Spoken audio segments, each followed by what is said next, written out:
Oh, great. Sarah Kustok. I'm Lisa Byington. We have a full complement of sideline reporters. Kim Adams on one side, John Fanta on the other. So we start with the #1 seed, UConn, Sarah, and they clearly have been the team to beat, and they look even more like the team to beat in the postseason because they're a little bit healthier. Yeah, a little bit healthier, full complement of players, and of course that includes Paige Bueckers. UConn is a different team when Paige Bueckers is playing. Came into this one as a game-time decision. This will be just her 5th game back. She will come off the bench. You can see the minutes restriction.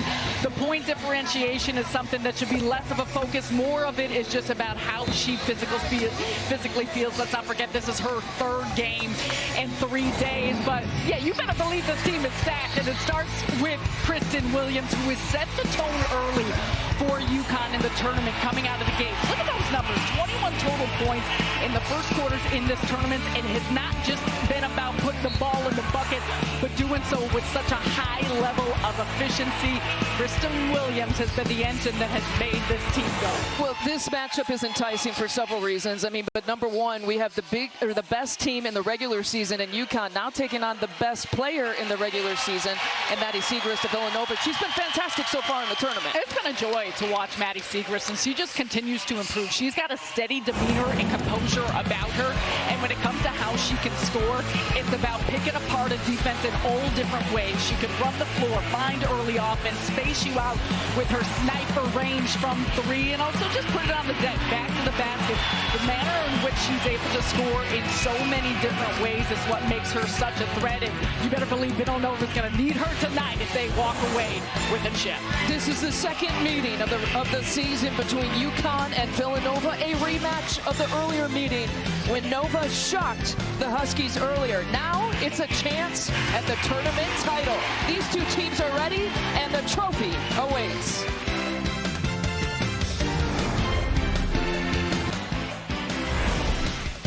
Mohegan Sun is the site, and look at this atmosphere. It is fantastic in Uncasville, Connecticut. #1 against #2 tonight in the Big East Tournament Championship. 4 days down to 2 teams, and it's down to this. Time for the starting lineup, sponsored by Jeep. There's only one. Villanova's Brianna Herlihy is averaging a double-double in the tournament. Freshman Lucy Olson has been fantastic. For UConn, it's the same starters Saturday and Sunday. And for more for the Paige Bueckers story, we go over to Kim Adams on the sideline.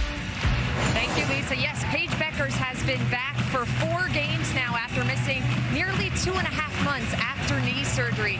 This afternoon, Gino Auriemma told us she would be a game-time decision for tonight's game. Paige did not participate in shoot-around this afternoon with knee soreness, but we have been told she is available. Paige went through a normal warm-up, rode the bike, and it is likely that we will see Paige coming off the bench tonight. And now for more on the Villanova Wildcats, I'll send it over to John Fanta. Thanks, Kim. Well, while Paige Bueckers was the known superstar out of high school, the opposite can be said for Villanova star Maddie Siegrist, the Big East Player of the Year. She was recruited by low and mid-major schools until the last one came calling, and that was Villanova. The moment she stepped on their campus, she fell in love with it, and she said that when she arrived, she hoped she'd just be good enough to play for the Wildcats. Tonight, she leads them into a championship game. And we're off and running. At Mohegan Sun, it is Villanova against UConn in a rematch. These two teams haven't faced each other since February 9th. This is the Big East Women's Tournament Final.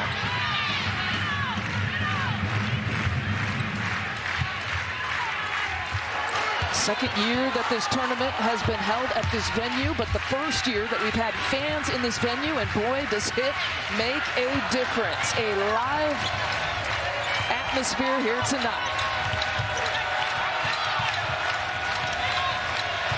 Herlihy was taking a peek at a back-cutting Siegrist. Now we got 7 on the shot clock. There's the sophomore Garzone who gives it back to Herlihy. That's a 15-footer, won't fall.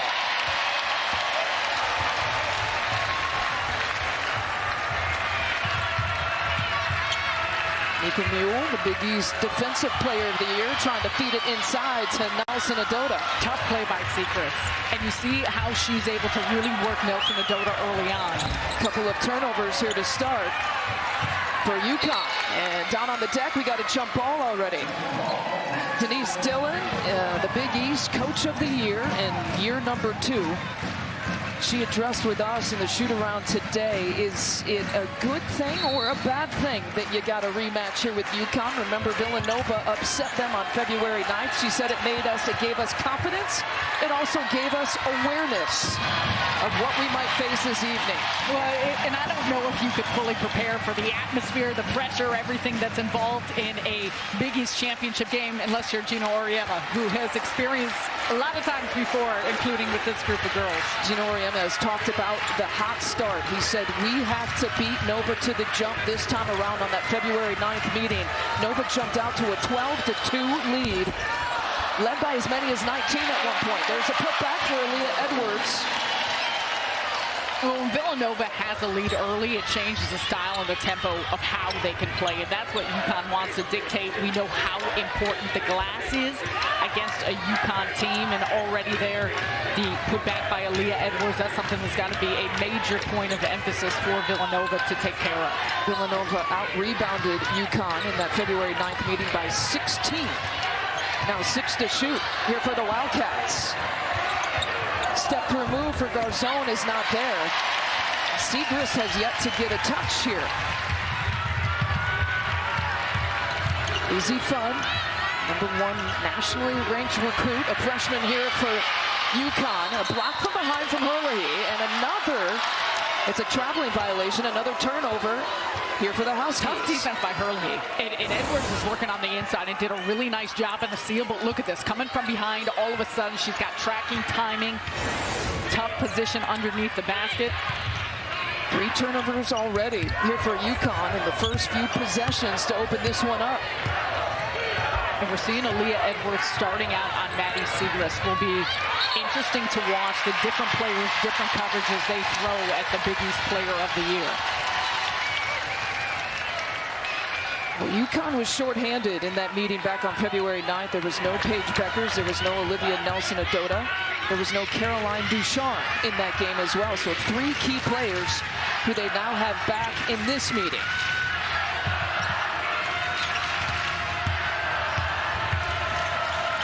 There's the handoff to Fudd.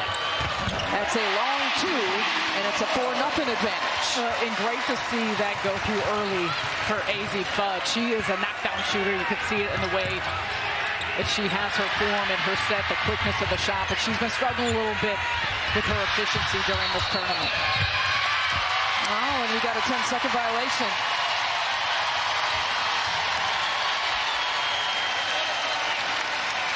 Joe Vasili, Mai Forsberg, Paulani, Spurlock, Welsh. Those are your officials for Championship Monday here in the Big East. A total of 6 combined turnovers in the first 3 minutes, probably dealing with a little bit of maybe some championship nerves on this Monday night. I can imagine. A lot of them, the dead ball turnovers. Back to a look there for Fudd, and she's got the last 4 points here for UConn. We see this all season long, how the offense is run through and initiated with Olivia Nelson-Adota up there at the top, and she'll catch her teammate in stride. Baseline look that time. Out there for Brooke Mullen, one of the defensive specialists that Nova has used here this year.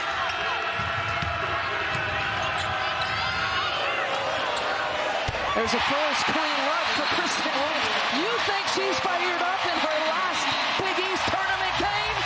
Take a look at that. UConn cooking early. And they're doing it from all areas on the floor. Azzi Fudd showing off. A little 1 dribble jump shot from the mid-range, and this time back cut. Dime from Nelson-Adota. Here she is, the senior. Buckets.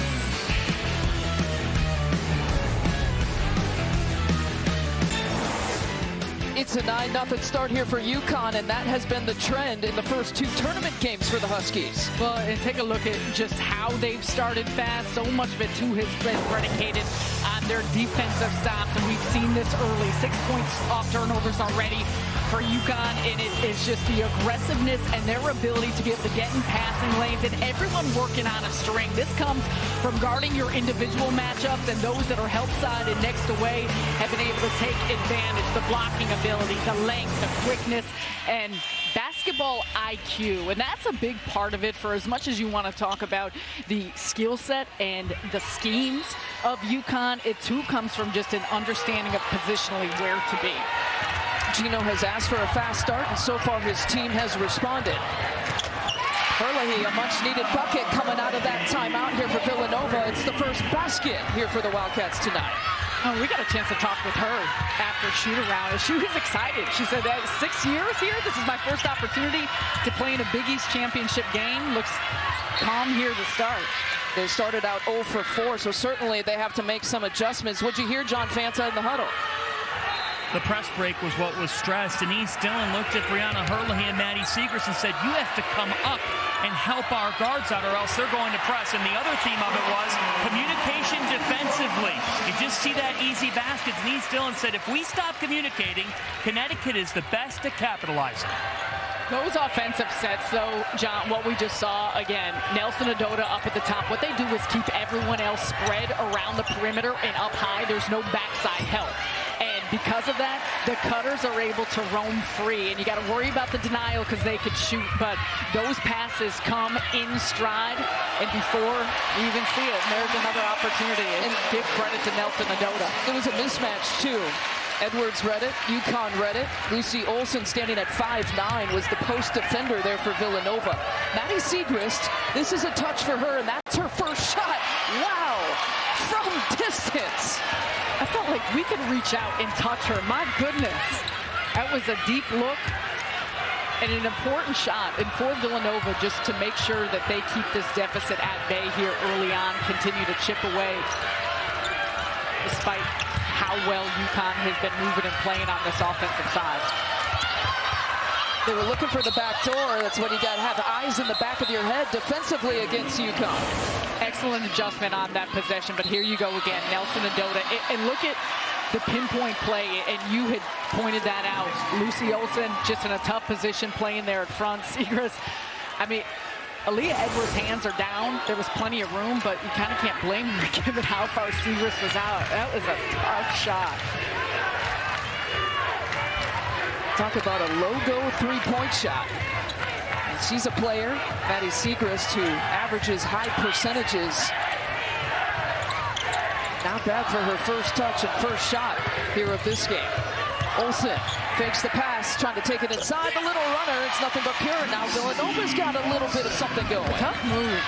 And we've seen a tremendous amount of confidence from Lucy Olson. To think about the fact she's doing the things she has been at this stage as a freshman, though she's been doing it all year long. Leaning inside, a little bit too much of a push, and an offensive foul on Olivia Nelson Adota that got the entire Villanova bench off of the bench.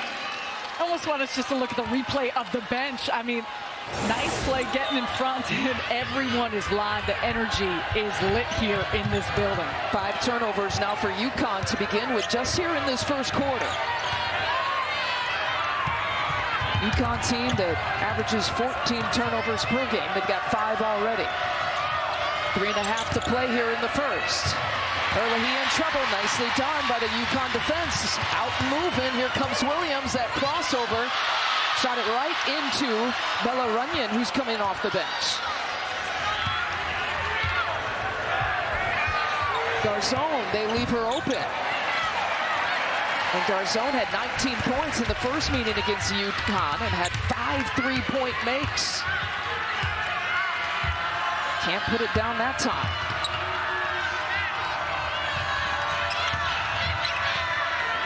Edwards, that's a 3-point attempt there for Williams. And Fudd with a second opportunity. But they might get the Mohegan Sun bounce on that one.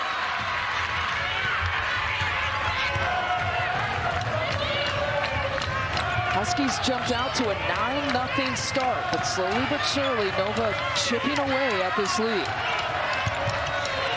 Garzone, the pump fake. She was asking for a foul call, not going to get the foul call. But she had two players on that collapsed off of that ball screen. And for Denise Dillon's group, it's all about taking quality shots. And you want to make sure you're not rushing things. What UConn will do a really good job of on the defensive end is speeding you up. And so you think you have a sliver of airspace, and they're there, especially with the size and the length that they bring to the table. A 13-8 advantage on the scoreboard, and we've been keeping our eye on the rebounding edge. UConn winning that one 9-2 here so far. Last offensive possession, they got an offensive rebound. Couldn't turn it into second chance points on that possession, though. Here's Dorka Juhas, the Ohio State transfer, who goes baseline and draws the foul.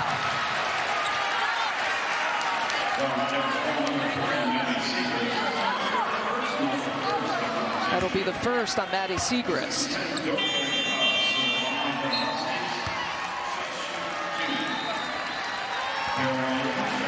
Dorka Juhas deciding to transfer, says she absolutely loves it here at UConn.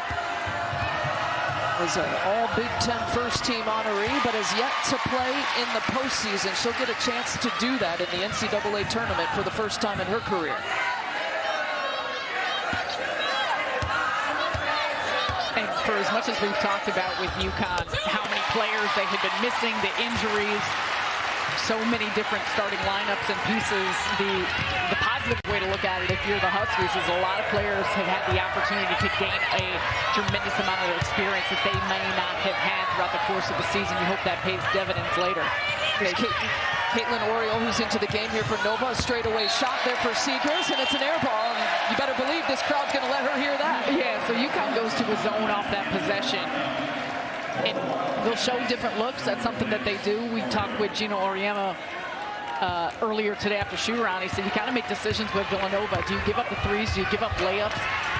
What are you picking and choosing with how they score? Because it always seems like they find those ways to score. So how will the zone impact what Villanova does offensively, especially with their cutting? One thing he was certain of, you can't give up both. Layups or three-pointers to Nova. Step-through move, there's a freshman. Ducharme following her own miss, and another opportunity, another offensive rebound here for UConn. They get 5 here in the game, and that time it results in some second chance points as Avina Westbrook knocks down the jumper. And when it comes to UConn, can't give up second chance points, can't give up points off turnovers. They are good enough on their own on the offensive side in the half court and the open court. Those gimme type of points are something that they will capitalize on. Inside a minute to play here in this first quarter. 9-point edge here for the #1 seed in the tournament. Mullen goes high off the glass for her first 2. Tough thing by Mullen, who doesn't necessarily take a high volume of shots, and she's someone who lets the offense come to her, but that was an important part of getting into the teeth of the defense and trying to bust up the zone. Backdoor look, Westbrook walked with it that time. Now, UConn has the lead, but they just have not been taking care of the basketball. 7 turnovers here in the quarter. Well, and think about the fact they started this off 9-0. So Villanova has done a very nice job at coming back and maintaining a level of composure here as they're operating on the offensive end with a lot of effectiveness in how they're starting to take care of the basketball and use their cutting actions. About a 6-second differential between game and shot clock.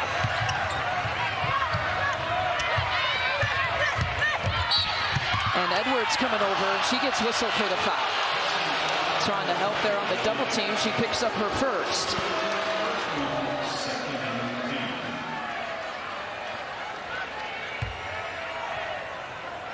"15 seconds to play in the quarter." What do you think? Siegrist gets a look? I would put the ball in her hands without a doubt. They've done a nice job, though, of not giving her a lot of touches. And that's the length there of Dorka Juhas defending there the inbounds. And so they're going to switch it up a little bit. And they wanted to put AZ Fudd, a smaller defender, on her, but Dorka Juhas says, I'm not going to switch it up. I'm still going to be defending the out of bounds. Now 12 to play here in the quarter. Here's Mullen.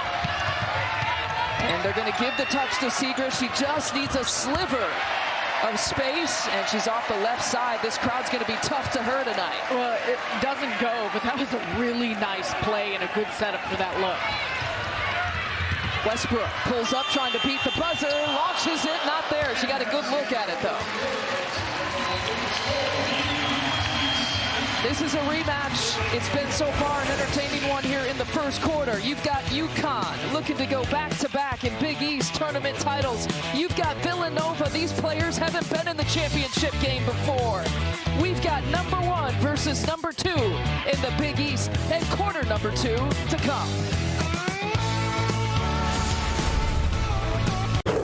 February 9th was a game to remember for Villanova fans, one to forget here for UConn. At the XL Center in Hartford, Connecticut. It was Villanova upsetting UConn. A home game here for the Huskies. The score 72-69, and it snapped an unbelievable conference winning streak. How much? Well, 169 with the total when you combine regular season conference wins with tournament conference wins. Denise Dillon defeated UConn now as a player and a coach, and the first win against a UConn team in conference play since 1993. But since that loss, this is how UConn has recovered. Not too shabby. Yeah, average margin of victory throughout the course of that 9-game winning streak, 38 points per game. They've not just been winning, they have been dominating. But give credit to Villanova here early on. We see, though, Paige Bueckers makes her entrance into this one. Look at the numbers in the 2 games of the Big East tournament, averaging a little over 18 minutes per game. She's on a minutes restriction. Continue to watch this. Just her movements and the fluidity of it, the confidence she continues to try to find in her body as she's returning from that injury. Again, she injured her knee in the Notre Dame game, and this is her 5th game back. She had to have surgery on that left knee back on December 13th. Those 18 minutes that you saw, she's played 18 minutes in both tournament games. Those are the most that she's played since her return. And let's not overlook how tough it is, 3 games in 3 days. They were uncertain. We heard Kim Adams report. They were uncertain. We watched her at UConn shoot-around here today. We didn't even know if she'd be able to play. Gino, we asked him after shoot-around. He wasn't even sure if she'd be ready to go. Be careful. And her recovery back. There's a good post up from Edwards. And we got a jump ball. It'll head Villanova's way. Yeah, Villanova has done a really nice job after the early part of the game and how they've collapsed on the inside. And a lot of that has just come with the help. They've had a couple mismatches where you'd think UConn would be able to exploit with their size, but it's the second man coming through who's done a nice job getting their hands on the ball. Much tighter game here for UConn in this game in the tournament than what they started. No score yet here in the second quarter, but UConn had identical scores, 22-6 at the end of the first quarter in both of their tournament games here so far. There's another look for Mullen. The obligatory mention of the niece of, you guessed it, Chris Mullen. She shoots a right-handed shot, though.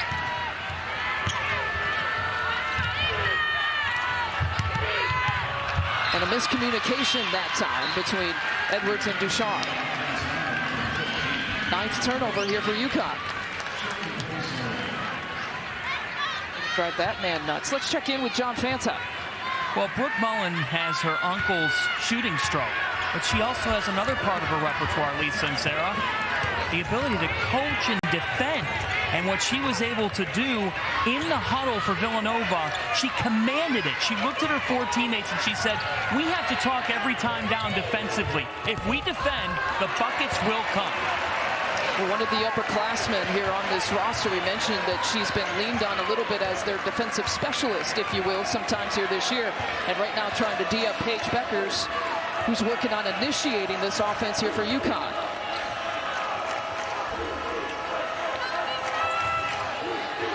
Juhas eyeing her options. Quick hands that time. Fudd's in trouble. 6 seconds now to shoot. Here's Bueckers. Let's see if she can go to work. Pulls up from about 15 feet. Her first shot is short.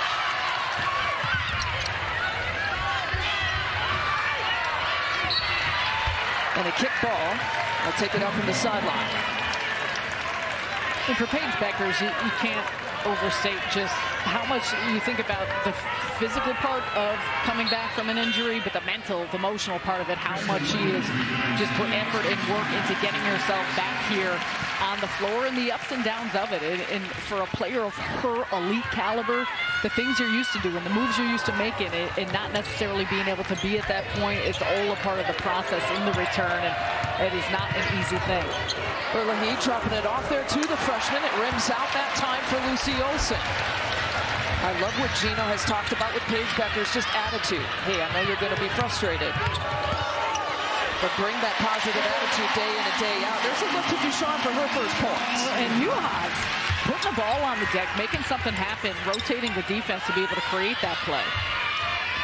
We've seen these UConn bigs be able to pass the basketball. Olivia Nelson-Ododa right up there with some of the best passing bigs. A shovel pass that time, and Ducharme has a couple of quick buckets now.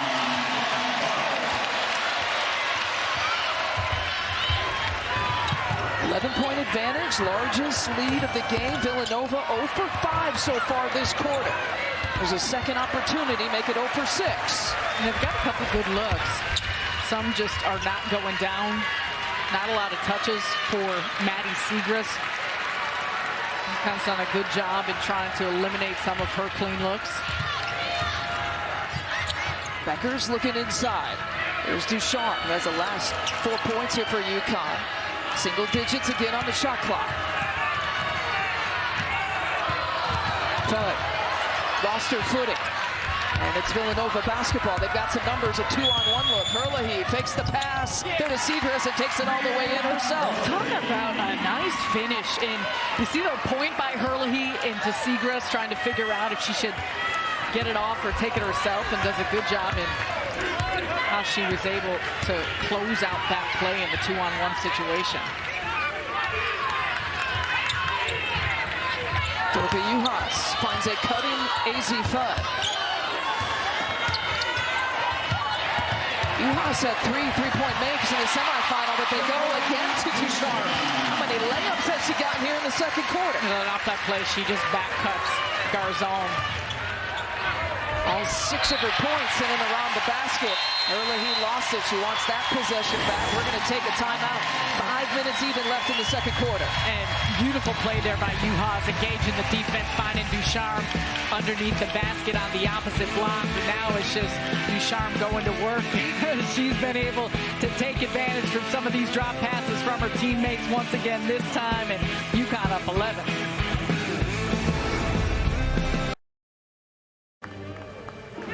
Largest lead of the game here is plus 11. 5 minutes left to play in the second quarter. We go inside Villanova's huddle to listen to Denise Dillon. But now you're getting lazy with the basketball. You don't get lazy with the ball. Value the possession each and every time. You can be as pissed as you want that you're missing a freaking shot, but you get a shot every possession, and then you bust your ass on the defensive end. Okay, enough. Now you're starting to feel sorry for yourselves. That's not an option. Non-negotiable.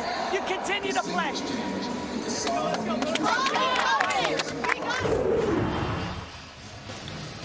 And just listening to Denise Dillon, I mean, you could hear the competitiveness and toughness, but it is about attention to detail. That's both ends of the floor, and making sure you have a mindfulness with the basketball. It's not necessarily been a lot of points off turnovers recently for UConn, but the sharpness that you need to move, cut, and pass with is paramount against this Huskies team. Some great sound that our crew got out of the huddle there. What was the word that Gino and, by the way, Denise Dillon used to describe her as a player? Competitive. Paige Bueckers is on the board.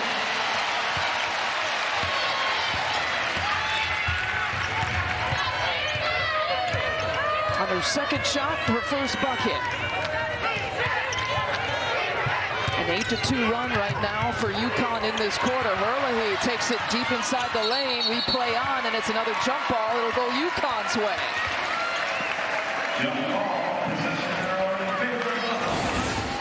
And Paige Bueckers reading her defender, excellent step back. Those are the type of things that she'll just continue to reintegrate back into how we see her play, the fluidity of her motions.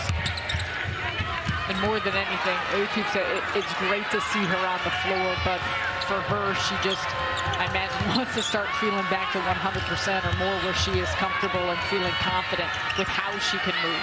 That tangled up a little bit trying to get through that screen. There's Nelson Adoda drawing the foul. You know, with Paige Bueckers, and I kind of alluded to it earlier with Gino Auriemma talking to us after shoot-around, he said, I know you're going to be frustrated a lot, you know, but you have to be able to overcome physical frustration with mental and emotional frustration. And what I mean by that is your knee is not going to be consistent, but you have to be for us. If you're going to show up for us and want to play for us, we have to have the consistent leadership that we know Paige Bueckers can provide. And first of all, that is so important. And, you know, just to be mentally as locked in on the days you feel good as the days you don't. But think about that. These are the things you're asking of a sophomore. These are the things that you're asking of someone just in her second year. But how much they rely upon her leadership. And Gino says so often that they're a different team when she's on the floor. One, yes, it's about her actual play and performance, but she raises the level of play and the level of confidence of everyone around her. Berlehi takes it again inside, but she leaves it short, but it'll still be Villanova basketball. Coming up on the Jeep halftime report, it'll be John Fanta and Kim Adams. They're working double duty for us, breaking down the first half of the game. Plus, we'll get you caught up in other college hoops championship games around the country. And of course, we have kept our eye on some of the championship finals as well. And the big upset with South Carolina, but you got to think that South Carolina has already done its work to develop a little bit of a cushion to perhaps still be the #1 overall seed. The question is, can UConn get to be as one of the 4 number 1s? And there's a lot that you begin to look at with this team starting to get healthy, how they've playing as of late, the depth they bring to the table. That is the consideration for the selection committee to think about. They've won 15 of their last 16 games. And the margins of victory they had, how they've been doing it, and you can only imagine as well these players continuing to get more integrated with one another, how they'll look in the postseason. There's a good touch there for Siegrist, and it ends an 8-0 run. Let's check in with Kim Adams. Well, Lisa, we talked with Kristen Williams this morning, and I thought it was interesting. She said, Coach always tells us we have 3 seasons, the regular season, the postseason, and the NCAA tournament. We asked Gino, what does he want to see come together for his group in this game? And he said, going into the NCAAs, you want to mentally feel in the right place, feel good about yourself, playing with confidence, and getting ready for the postseason. So pretty efficient start for them so far. He has to be pretty pleased with that, I would say, Lisa. Yeah, he was honest with the media in the post game after their semifinal win against Marquette. He said, basically, I don't care what we are seeded. You earn your spot, you earn your place. You know, whether we get a #1 seed, whether we get a top 2 seed, and maybe can play in the Bridgeport Regional. He's confident that whatever will happen is something that they have earned. Now, it'll be interesting to see how much the NCAA Selection Committee does factor in the injury factor here for Connecticut. 10 different starting lineups, 8 of 12 players missed at least 2 games this year. It's all part of the UConn story this year. There's another look going off the glass for Siegrist. Siegrist starting to loosen up the defense a little bit, in particular around the basket. Nice to see here as they're closing out the half. Can they make a little bit more of a push, possibly cut this to a single-digit deficit as you head into the locker room? Crossover there for Williams. What a move. I mean, what if Kristen Williams has something to say about it? She has been so tough. Her ability to finish through contact, find angles, use her strength. There's so much to be said about her quickness, acceleration, first step, in particular when she gets those straight line drives. Siegrist with another answer. UConn was looking to double up Villanova. And of course, the other side to the NCAA tournament story. You just saw a look at Siegrist's dad, by the way, watching from afar. A coach who's probably biting his nails as a fan and a dad here tonight. But the other part of the NCAA tournament story to this game is Villanova right now with some projections being the outside looking in, and that's something that we'll get into in our conversation here throughout this game as we're inside a minute before halftime. Bella Runyon, they lost it. Villanova having trouble, especially in the second quarter, finding some offensive consistency and efficiency. Well, and that circles back to what we heard out of the huddle from Denise Dillon. UConn has done a very good job, not only with their ball pressure, but their denials on the wing. So a lot of those passes and their ability to get into their sets, get into their offense, the movements in their motion, have just not been available.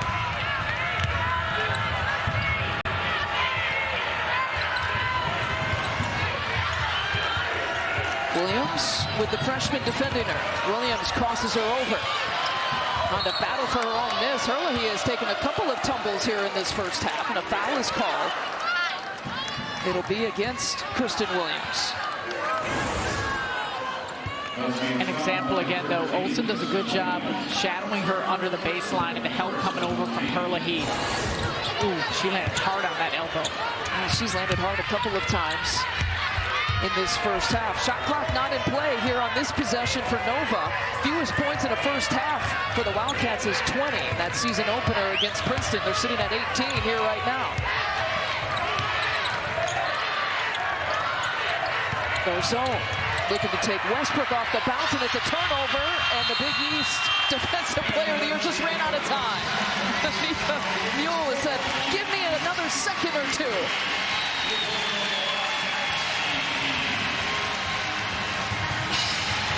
Second quarter, a big quarter. Yeah, and some nice stops there for UConn in particular, closing things out, but overall solid performance from both sides. You like the energy and intensity they've shown. 16-8 advantage in the second quarter as we check in with Kim Adams. Thanks, Lisa. Coach, pretty efficient and balanced offense so far. What has allowed that to happen? Well, I think we passed up a lot of opportunities there to get some buckets. But down here, I mean, to hold them to 18, I think our defense has just picked up where we left off. They're an impossible team to guard, as you can see, especially when Siegrist gets the ball inside the lane. So we've got to continue to spread the ball around over there and get more people involved. But I think we're doing a really good job so far, and it's going to be another 20 minutes of heartache. All right, Coach. Thank you so much. Lisa. Yeah. Heartache now, and maybe a championship by the time this night is done. 33-18 is your halftime score here at Mohegan. 18 is your halftime score here at Mohegan Sun. After the break, we'll send it back to John Fanta and Kim Adams for the Chief Halftime Report.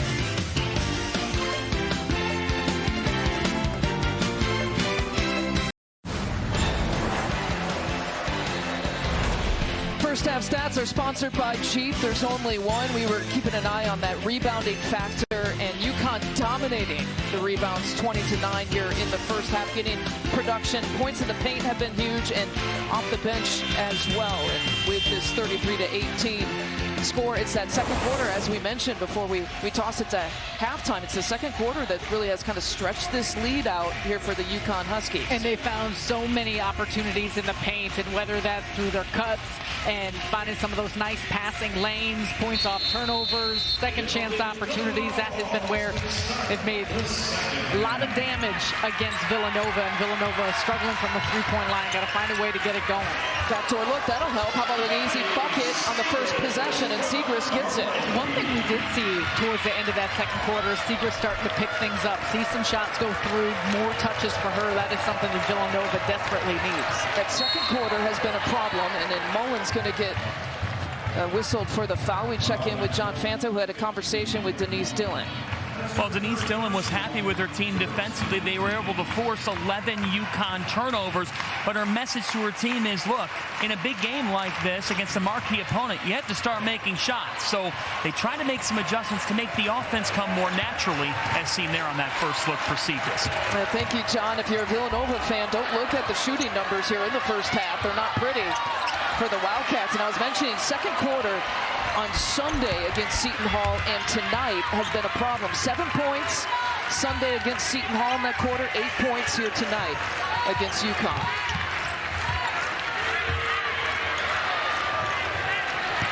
Cross-court pass, that's something that UConn worked on the shoot-around, is trying to intercept that.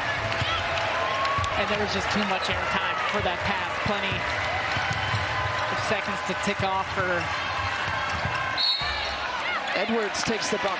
You know, we get access and we appreciate it from both programs and both head coaches, but I love when Gino Auriemma was teaching that defensively in terms of reading that cross-court pass or the skip pass here by Villanova. He said, look, you know what they're going to do. Right when they get into the passing motion, you should be there on the catch. Shoot the gap, and that's exactly what Nika Mühl did off of that play. And when you're lofting it up like that against the arms, there's a concept too of you need to get it over the top of players like Nelson Ododa and Edwards in the middle of the court, and because of that, there's plenty of time. For Villanova, we said this earlier, but so much of what they have been able to do when they're successful offensively is shifting the defense and finding some of those lanes, and some of that comes through passing, but it's also just the body movement. And we haven't seen quite the same amount of cutting off certain possessions that's allowed UConn to get those stops, and we see the pressure here off the gates of just how tough it's been to move the basketball. Or just bring the basketball up here for Villanova. Erlahi has some daylight. That's so important. Villanova struggled from the three-point line in that first half. If they can start to see some of those go through, not only you capitalize on the three-point looks, but it loosens things up and gives you room to operate on the interior. That's 8 points here for Erlahi, who's been averaging a double-double here in Big East tournament play. With just 2 rebounds here in this game so far. Edwards decides to take it and muscle her way in for 2. Strong take by Edwards, and Hurley did everything she could to try and stay in front. That's just excellent footwork at the end of the dribble. Lucy Olsen, the freshman, being defended by the Big East Defensive Player of the Year, Nika Mühl. Erlahi with the kick out. Mullen going baseline, and there's those hands and the swarming defense. The white jerseys all around that penetration.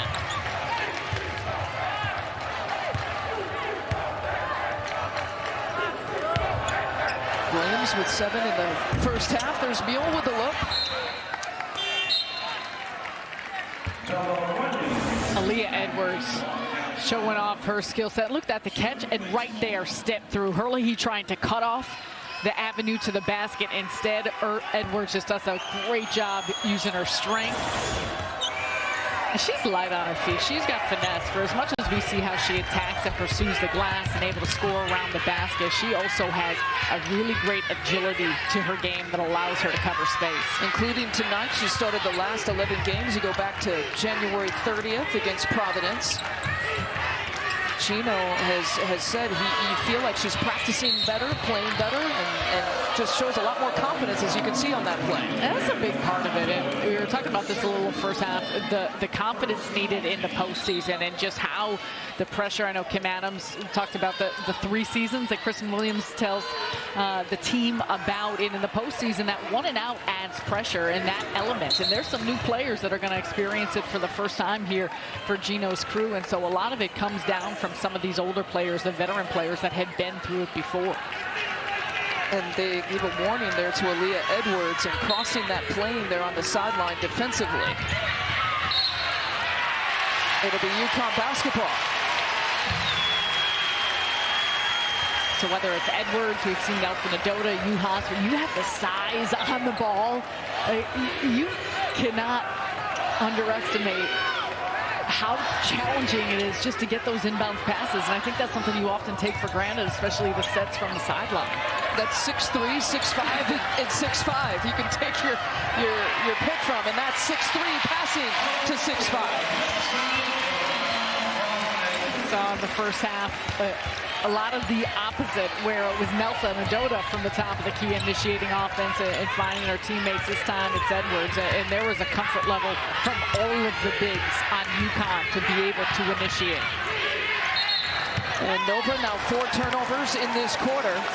Stepped on the sideline, a little high-low look from Edwards, finding her partner Nelson Ododa. And so much of this comes from, too, look at Nelson Ododa working and how high she gets Siegrist up the lane to allow that entry and give her room to work on the inside. This time, Nelson Ododa finding Edwards, and a 1-dribble pull-up there for Azzi Fudd, who was active in the first quarter. That is such a quick move, and you know how much work she has put into it, but not only the movement of the shot fake one dribble, but then the release of her shot after it. Mule whistled for the bump there defensively. Part of a 6-0 run thanks to this last Fudd bucket. And good work on the inside. That inside out allowed Fudd to then have the catch. Olsen closing out. It is tough to do against a player like Fudd, as I mentioned, with how quick and tight her movements are. We've talked about it. It must be good for her to see the ball go through the basket. Has not shot well in the tournament coming into tonight. About 23% from the field in the first couple of games. There's a deep triple attempt that time from Garzon, who really has been off the mark, still looking for her first points. And she's 0 for 6 here to start. Hesitation there by Mule, and a foul committed there on Garzon.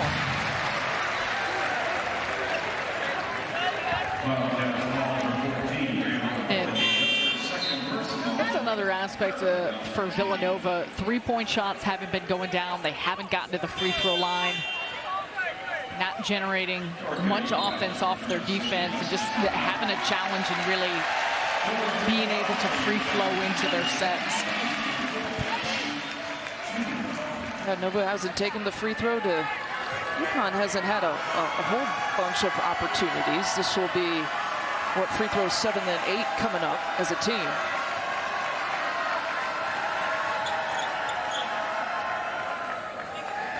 Got some maintenance going on there on the floor. Appreciate all the workers here at Mohegan Sun, and we were here last year when it was an empty gym, Sarah Kustok, and what a difference a year makes. I mean, it's hard really to think back to that and just how different now, looking at the crowd, the fans, the extraordinary energy that's not only existed here tonight for the finals, but throughout the course of this entire Big East tournament. And these teams, these athletes have put on a show each and every night out, and culminating with this one, but it really has been such a tremendous atmosphere, and a big appreciation for all of those at Mohegan Sun and from the Big East Conference and what they have been able to do. Absolutely fantastic, as you would anticipate, highly tipping towards the UConn side here in this building. But what I've loved about this tournament, the UConn fans come to watch the UConn game, and then the UConn fans have stayed to watch some of the subsequent tournament games. They love their basketball in Connecticut. Garzon, another triple look, and that's her first points, first bucket. Shooters keep shooting, right? Well, yeah, and important for her to get going. I think you could say this about a lot of players on Villanova who are shooters. Regardless of how many you're missing, they still believe the next one's going in, and that's the characteristic that you need, especially at this point of the game. Garzon is their three-point shooter. She's attempted the most. There's a good backdoor look, and Edwards converts. Give the assist, though, to the freshman Azzi Fudd. A beautiful job, and that's where UConn kills you. On those ball screens on the wing, they have so much they could do in their reads off of what the defender does, whether it's a pop, whether it's a slip. And you also need to be concerned with where the ball is at, because you got some potent offensive weapons. Olsen, nothing there on that take baseline.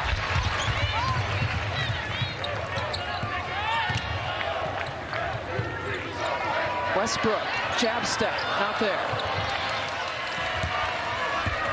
One of the seniors playing in her final Big East tournament game for the NCAA tournament comes here for UConn. Maybe possibly Villanova as well. Inside 4 minutes.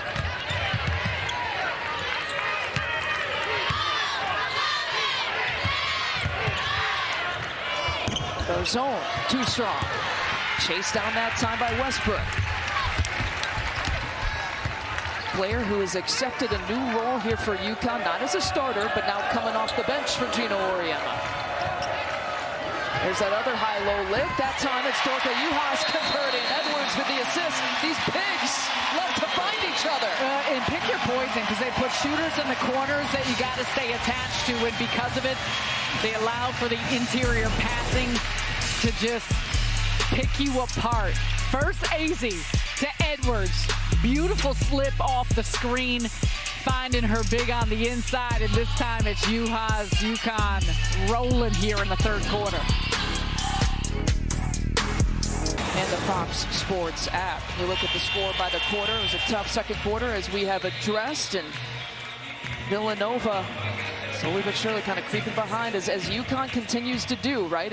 Against opponents, they just kind of wear you down first defensively, and then they get those easy buckets offensively. They're systematic about it, and they've been out rebounding Villanova, forcing some tough shots, and more than anything, too, is just the pressure they're applying at this end of the floor, both on the ball and the passing lanes.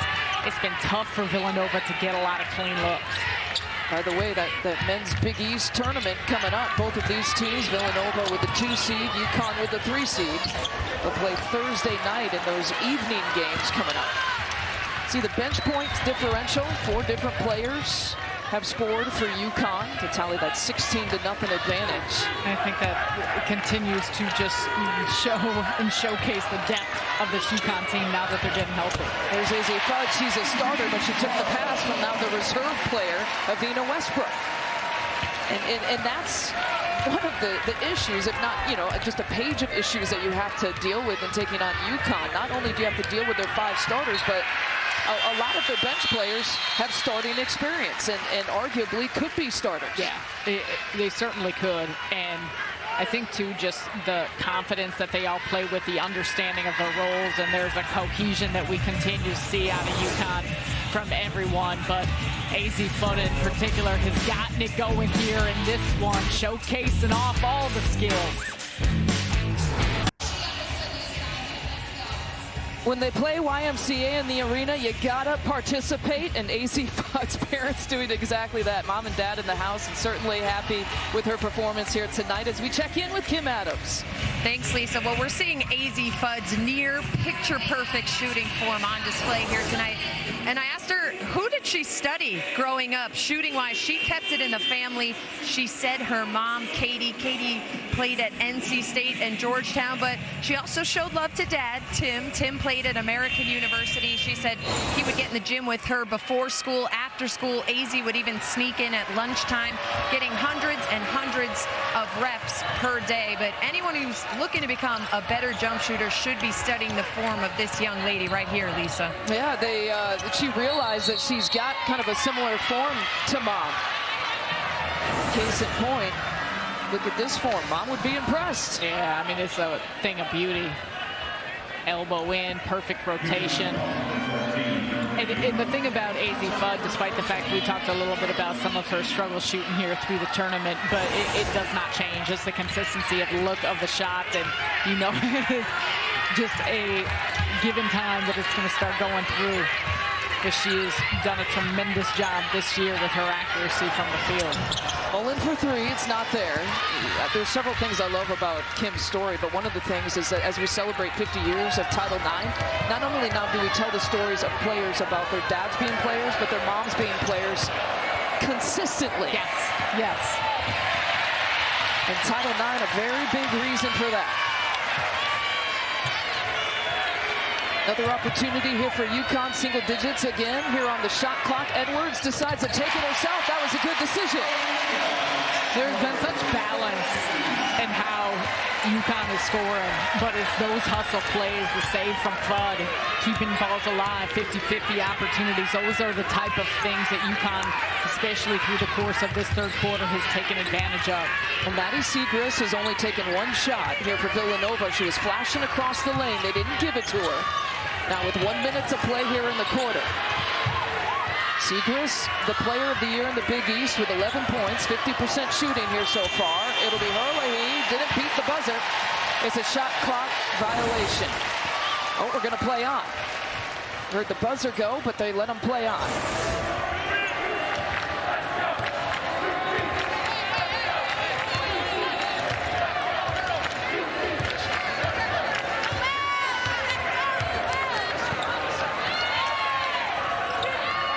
Edwards, the handoff. Westbrook, clean look.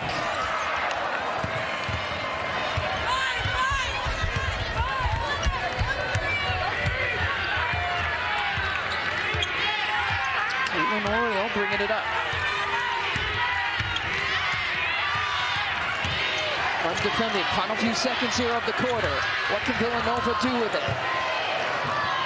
Siegrist gives it up. Garzon, it's not there. That's the final shot of the quarter. And UConn, Syracuse closed the quarter on a 15-3 run. Doing it on both ends of the floor. That possession, they get it out of Siegrist's hands. And yeah, you see the leadership, the direction, everything is starting to click here for UConn. And we can feel it. A Big East championship on the line with one more quarter to go. UConn, 23-point lead.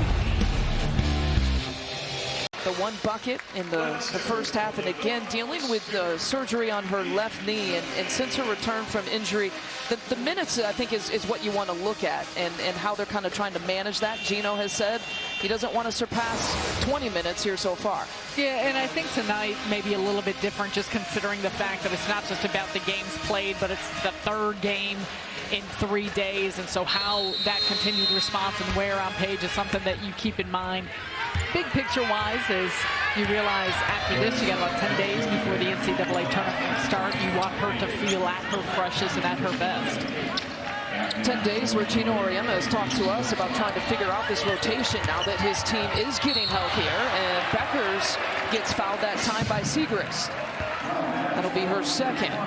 A balance, though, for her in how you feel physically and the confidence you have in it mentally, but also just get some rust off, get your legs back, get your conditioning back, and that's where there's a little bit of give and take of getting the flow back to your game, but also making sure that you feel good while you're doing it. They got another foul there on Beckers. It's a tight coverage on her in the last few seconds. That time it's Lucy Olsen.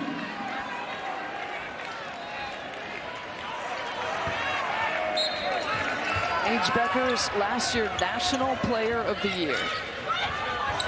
Trying to get back into that playing form. It was going to take a lot for her not to try to play at least a few minutes here in this championship game for her team. And that one time it will be a shooting foul. So she'll have a couple here coming up. Siegrist gets her again. That's number 3. Oh, they're not going to call it a shooting. I think she was trying to get it into Juhas off that play. She was showing off some I'm trying to get her. I'm trying the best I can to get her to the foul line after getting 3 fouls here on this one possession. You see the gravity she has on the floor? Now she'll pick up an assist instead. Ducharme knocks it down from the corner.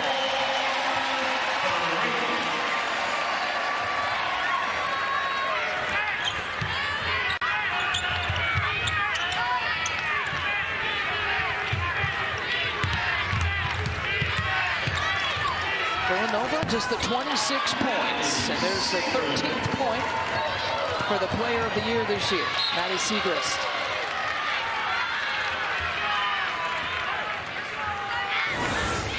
Making Maddie Siegrist work for every one of her baskets, and when it comes to Ducharme, hitting from the corner, she was such a major part of when Paige Beckers was out, how she stepped up for this team, her ability to produce on the offensive side. A lot of growth from her. Siegrist picks up the foul there on that attempt.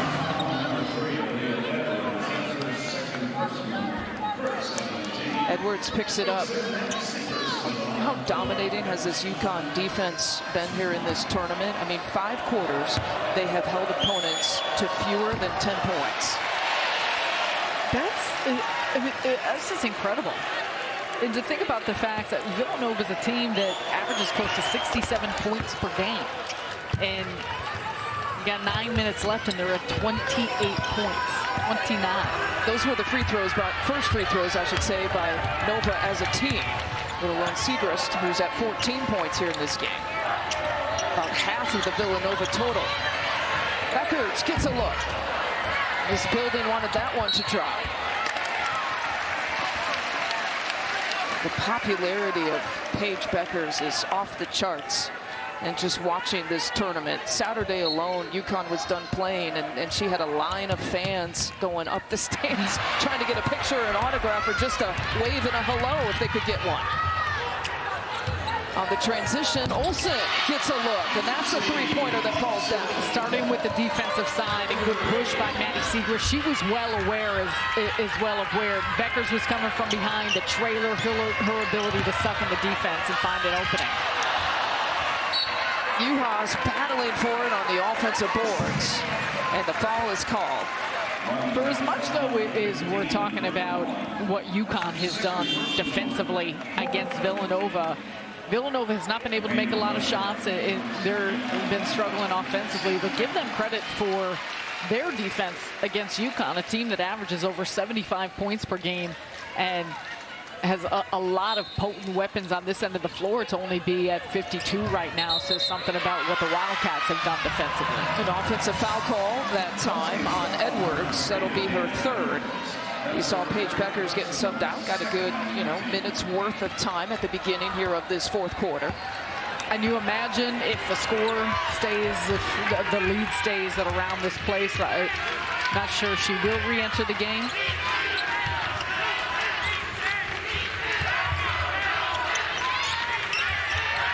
Been an incredible season here for UConn, and arguably unprecedented in the amount of players who have been injured or affected by COVID absences. Williams with the 7 points finds Juhas. Oh, wow, undercut. Edwards going for it. And it's the tinier Lucy Olsen who found herself right underneath her. No, it was Mullen. I'm sorry. Yeah. Well, I think Mullen's still trying to box her out. Let's take a look at this from behind it. Yeah, a jump just landed on the back. Scary play here for both individuals. Ooh.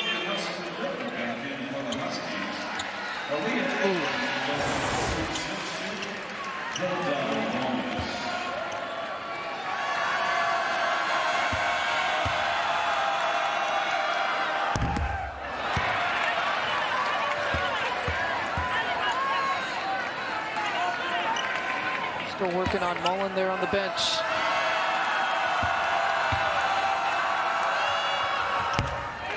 Points now for Edwards. Nearly has doubled up her average almost. Approaches about 8 points per game.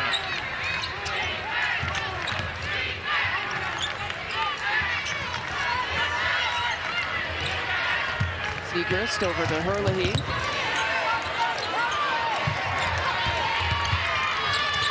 Eight to shoot.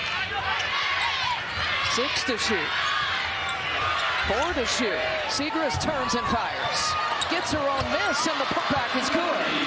Gino Auriemma was talking about what makes Maddie Siegrist so good, and one, he pointed to the competitiveness, but she just works so hard on every possession, and you see it there. It's examples of that. An excellent job by UConn of every individual staying in front of their man. Kristen Williams trying to work Siegrist on the inside before some miss, and Siegrist still is able to come up with it. Now 5 on the shot clock. Ducharme taking it. 3 UConn defenders getting back here and a possible transition opportunity that could end the Siegrist three-point shot.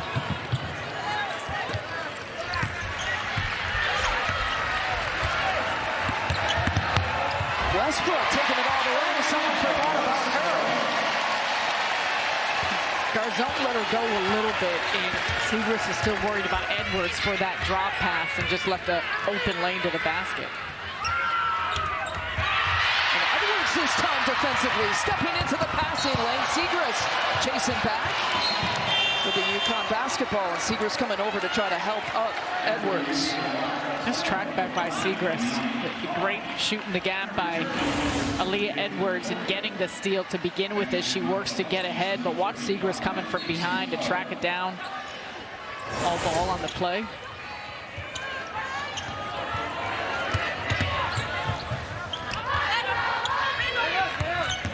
Edwards, and it's Westbrook who turns the corner. She's got a couple of layups in the last few possessions. A little smirk on her face. First blows by Garzone, this time around Olsen. She has been aggressive in those straight line drives, getting to the basket, and UConn continuing to pile it on here as they're starting to taste what's at the end of this one. Adina Westbrook, one of those seniors who embracing the fact that she's playing in her final Big East tournament game. 5 minutes away and some change from a championship. UConn chasing number 20 in the Big East.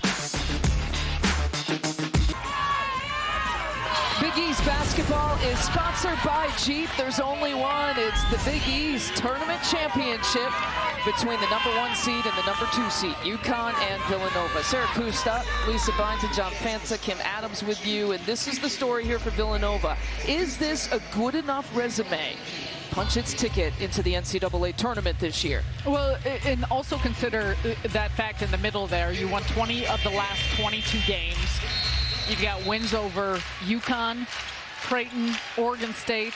It looks a little different with the way things finished with Creighton and DePaul. But there are a lot of factors to consider, and especially how they've been playing with Maddie Siegrist since she's come back, and the health of the team. So much should be taken into account when it comes to those things. Let's work in John Fanta about Maddie Siegrist. Well, you think about Villanova and Maddie Siegrist, and this is a team that is 20-4 when she's on the floor versus 3-3 without her. You've won 20 of your last 22 games. You own wins over Creighton and DePaul and a road win at Connecticut. And the argument from the national person might be, well, UConn was shorthanded in that game. But the fact is, this is what UConn's been for most of the season, a shorthanded team that's used 10 different starting lineups. The Cats, in this humble opinion, deserve to hear their name called on Selection Sunday.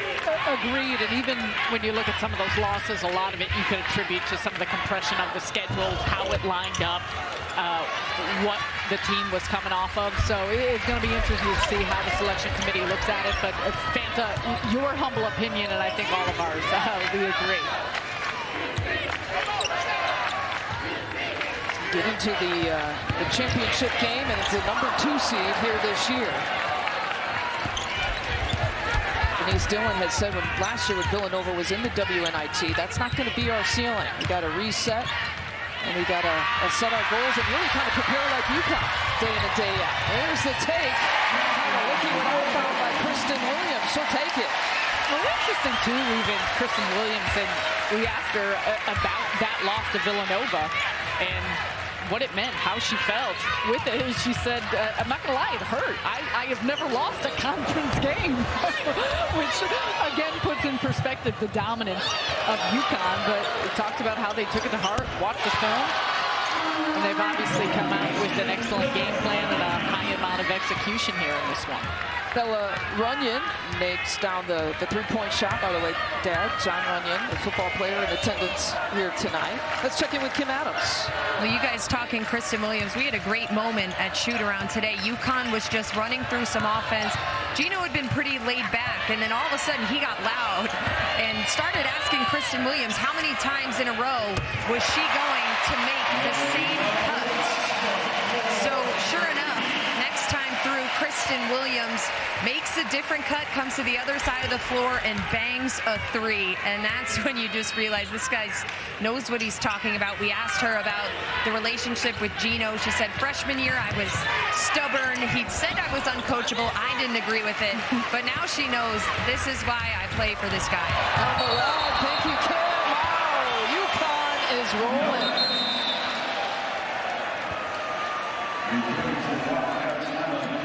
The traveling call that time on Edwards. Herlihy checking out. And one of the players here for Villanova who's hoping that she could get to the NCAA tournament in her 6th year. She decided to come back.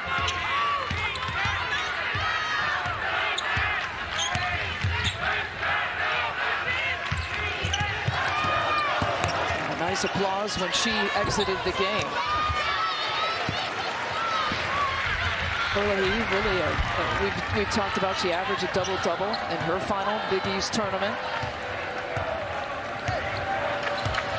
Obviously, her older sister Bridget, a nice relationship that she has with her. FaceTime each other, talk to each other all the time, and a shout out to her who is watching from Luxembourg, where I'm told. It's like 2 to 4 a.m. over there. Yeah, well, and you know what, credit, I mean, Bridget, now Brianna, but how much they have meant to this Villanova program. You think about where it's at and the players and individuals who continue to help maintain and lay the foundation for what it is. And obviously dates way back, but those two are such important pieces. And for Villanova to get to this championship game, and she talked about it, just the excitement of it, having never been. She has had a tremendous tournament and brings so much guts to this team. We had a chance to talk with Denise Dillon earlier before the tournament. She pointed to Brianna, saying she's a player that she shows up to practice every single day as a six-year player like it's her first practice of college, and that says a lot about just setting the tone for a group.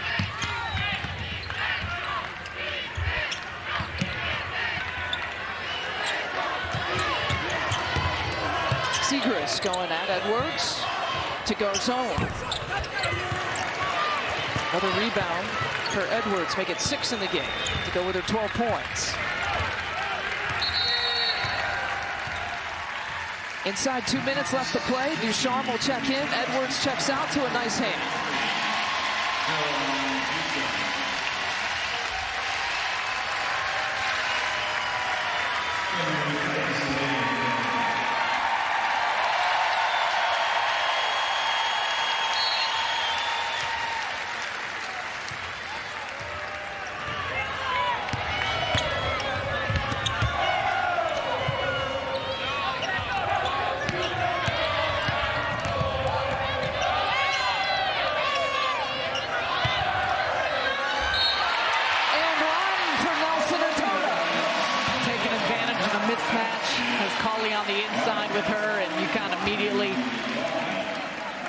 It to where they need to get it to go in the paint. They have been so dominant in how they find their buckets on the inside, and through passes, through penetration, a lot of cutting actions, second chance opportunities, but it's been a tremendous amount of balance from UConn. I mean, think about the fact that the highest scorer is Aaliyah Edwards with just 12 points.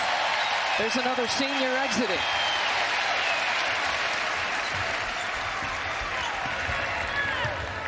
1 by 1, Gino giving his starters and his seniors the stage that they deserve.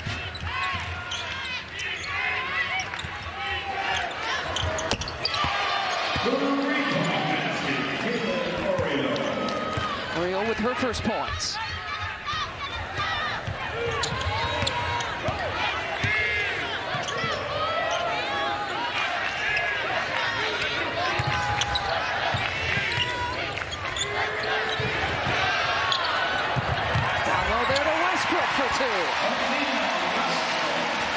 Not sure what happened there. The discard of Oriole that left Westbrook wide open underneath the basket, but high-low passing, regardless of big, smalls, whoever it is something that UConn has been deadly with tonight.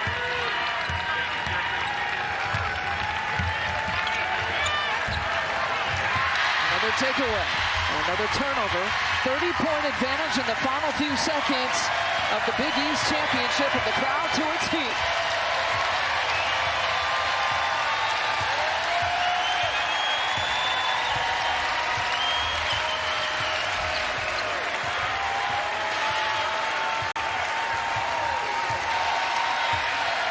Starting to see some smiles from these UConn players.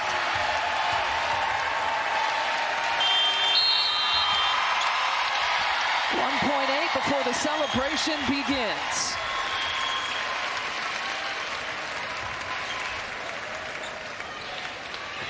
They can't wait to start.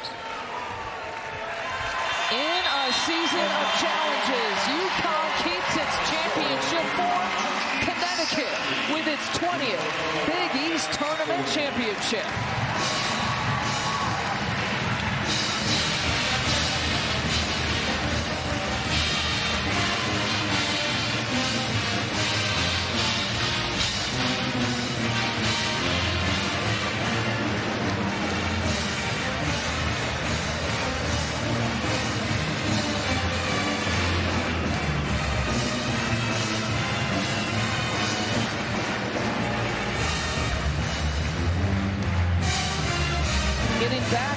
Championship form and a healthy-looking Connecticut team as now we turn the page to the NCAA tournament. And that's what it's all about for UConn, putting up banners, and this team is motivated to try and make that happen. You can see the excitement, the enthusiasm. We talked about it so much, trying to get whole, get healthy. There has been so many different challenges this group has faced throughout the course of the season, and You imagine they are just expecting that resiliency to pay off in the end. But big discrepancy in the score here with a 30-point win for UConn. But give credit to Villanova, the fight they showed, what they were able to try and put together throughout the course of this game and getting themselves to the Big East championship game. Overall, tremendous showing, and once again, this crowd was electric. The families here able to support their loved ones, and it is a special tournament at Mohegan Sun, now welcoming back fans for this season. That one scoring here with UConn here tonight, including 12 points from Aaliyah Edwards, who's standing by with Kim Adams. Thank you, Lisa. Aaliyah, the hat is looking good. Congratulations. Let's just talk about you individually first. You looked really confident and dominant out there at times. What was your mentality heading into this championship game? I knew that my teammates needed me, and, you know, Coach expects a lot from me, so I wanted to come big for this Big East tournament and show out because we're not done yet. It's only the foundation that we're building right now. And it was really balanced scoring for your group tonight. When that happens, why does that make your team so dangerous? It's great because it shows that even first five that's on the court, the next five coming in is going to be as lethal as the first group. So we have a big bench and a lot of talent on this team, and it really showed tonight. 2 seasons for you, 2 Big East championships. What does this moment feel like? You know, back-to-back champs. We got one more coming. That's all I got to say. I saw you making a TikTok yesterday. I know there's going to be some good ones tonight. Yes, there's definitely going to be some great ones to that chip, for sure. All right. Thank you so much, Aaliyah. Thank you. We'll send it back to Lisa. All right, Kim, isn't that what 2022 is all about? Celebrate on TikTok, baby. 30-point win here for UConn. We have plenty more of post-game coverage to give you, including showing you the trophy ceremony and celebration for UConn. They once again are the Big East tournament champs. We have more to come from Mohegan Sun after this.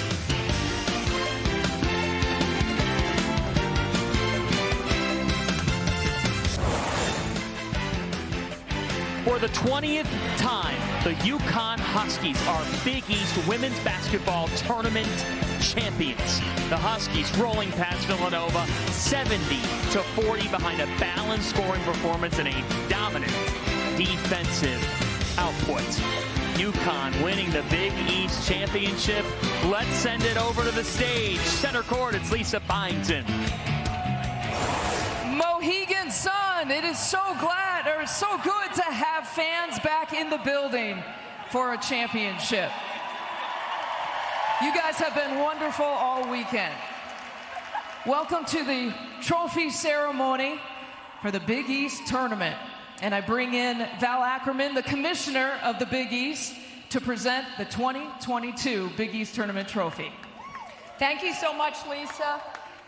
First, I want to commend our runner-up, the Villanova Wildcats, and all of our teams on a hard-fought season and a great tournament. I want to thank the fans. Thank you so much for supporting our women and for helping us celebrate 50 years of Title IX. And now it's my great pleasure to present the 2022 Big East Women's Basketball Championship Trophy to our champions, Coach Gino Auriemma, these amazing women, your staff, and the UConn Huskies. Congratulations, it's your 20th Big East crown.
going to work my way here and find this head coach. This team has gotten used to taking these championship shots, some of them here in this roster. How about that? There you go. It's official.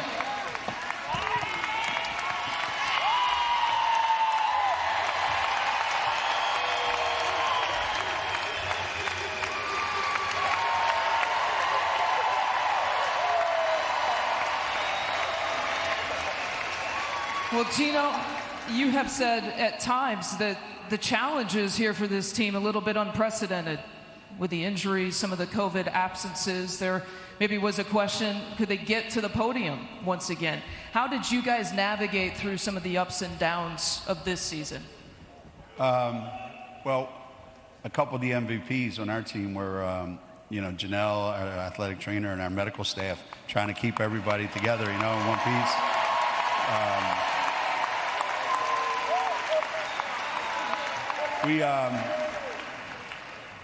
We never lost, we never lost sight of who we are and what we're trying to do. And some days it was really bleak. You go to practice and you have 5 able bodies that, you can't even go up and down the floor.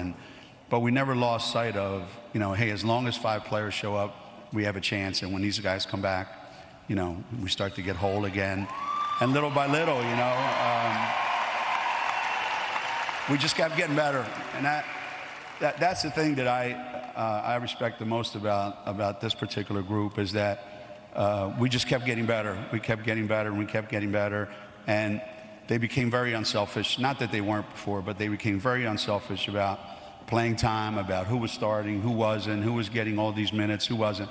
Because when you go from playing 30 minutes and then all of a sudden you're playing 20 or 15. You can react one of 2 ways, and every one of these guys reacted like the champions that they are. So I'm really proud of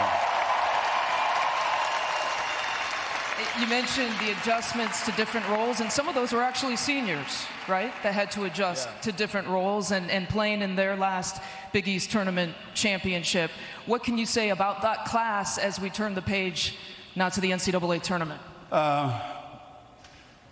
By the time you get to be a senior, it seems like it was yesterday that you were a freshman and you thought you had forever, and now you realize you have 3 weeks, and in those 3 weeks, you can make a legacy for yourself in 3 weeks. So regardless of what's happened the previous 3.5 years that you've been here, you really have a 3-week period when you can become famous. So I think all 3 of them would love this to end the right way, and I would love nothing better than to help them do that. All right. Well said, Coach. Thank you. Time now. There were several great player performances, a very balanced offensive attack. You have to make one decision on an MOP, a most outstanding player, and we bring in, again, the Commissioner, Val Ackerman, to present that trophy. Great leadership, great performance. Kristen Williams, come get your most outstanding player trophy.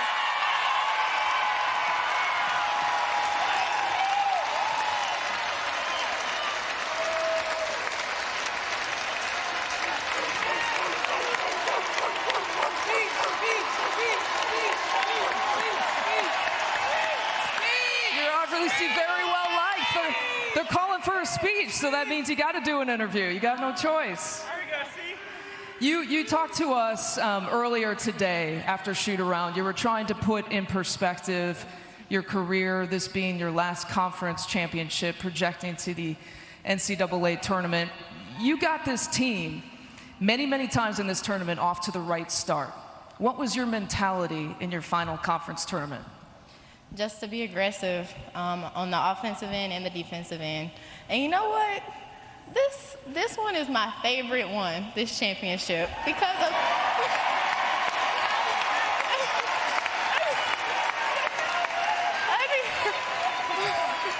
let me tell you why this one is my favorite. This team, man, we've been through so much this year, and we fought through everything, and I'm just super proud of y'all. I'm just super proud of y'all. Kristen, how did you guys fight through everything this year? How did you fight through everything this year? we just stuck together. We never gave up, and we just will continue to fight. Project into the NCAA tournament as you guys are getting healthier. Why is this team a national championship caliber type of team this year?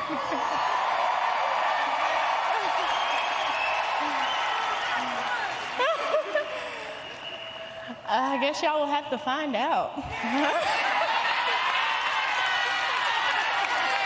We found out here in the conference tournament. Thank you, Kristen.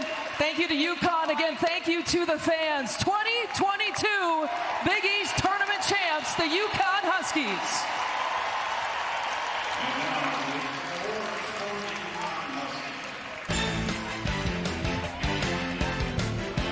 We will have much more to come here from Mohegan Sun with the Big East champions, the UConn Huskies, completing another rung on the ladder of their 2022 campaign.